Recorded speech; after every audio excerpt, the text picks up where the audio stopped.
আসসালামু আলাইকুম viewers, welcome to my channel. আশা করি যে যেখানে আছেন ভালো আছেন।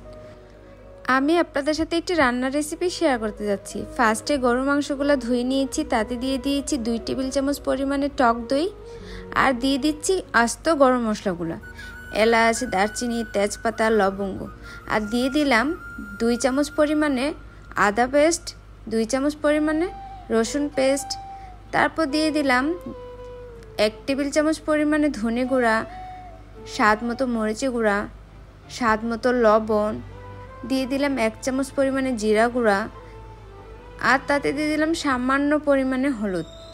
আর এখন আমি দিয়ে দিব রাঁধুনি মেজবানি মাংস মশলাটুকু, আর দিয়ে দিচ্ছি পরিমাণ মতো পেঁয়াজ কুচি আর 1 কাপ পরিমাণে সরিষার তেল। আর আজকের রেসিপিটি আমার ছিল মেজবানি গরুর মাংস। আর এখন আমি ভালোভাবে মেখে ম্যারিনেট করে নিব 1 ঘন্টার জন্য। তারপর আমি যে হাত ধোয়া পানিটা দিয়ে দিলাম সামান্য পরিমাণে, দিয়েই কিন্তু আমি 1 ঘন্টা পরে চুলায় বসিয়ে দিব। আর আস্তে আস্তে আমার রান্না কিন্তু একদম মিডিয়াম আঁচে হতে থাকবে। আর এই তো কোরবানি ঈদ তো চলেই আসলো, তাই না? আর কোরবানির গোশত দিয়ে যদি এভাবে মেজবানি মাংস রান্না করা না হয় তাহলে কি ভালো লাগে বলেন? আমি এইখানে প্রায় মাংসটা কষানো হয়ে গিয়েছিল, তখন আমি একটা টমেটো স্লাইস করে দিয়েছিলাম, আর সেটা স্কিপ করে গিয়েছিল।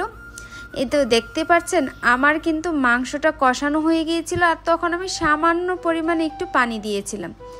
আমার মাংস রান্না হতে হতে আমি পাশের চুলায় কিন্তু মাংসটাকে বাগার দেওয়ার জন্য কিন্তু পেঁয়াজটা বেরেস্তা করে, আর রাঁধুনি মেজবানি মাংসর মশলাটার সাথে কিন্তু আরেকটা মশলা প্যাকেট থাকে, সেইখান থেকে আমি 1 চামচ পরিমাণে মশলা দিয়ে দিয়েছিলাম, আর দিয়ে দিয়েছি 4-5টা কাঁচামরিচ। আমার রান্না কিন্তু অলমোস্ট শেষ। কালারটা দেখে কেমন হয়েছে বলেন তো? আমার ভিডিওটা যদি ভালো লেগে থাকে প্লিজ নতুন নতুন ভিডিও পেতে চ্যানেলটি সাবস্ক্রাইব করে রাখবেন। আর এই ঈদের রেসিপিটি একবার হলো বাসায় ট্রাই করবেন, আর কেমন হয়েছে কমেন্টস করে জানাবেন। যে যেখানে আছেন ভালো থাকবেন। আল্লাহ হাফেজ।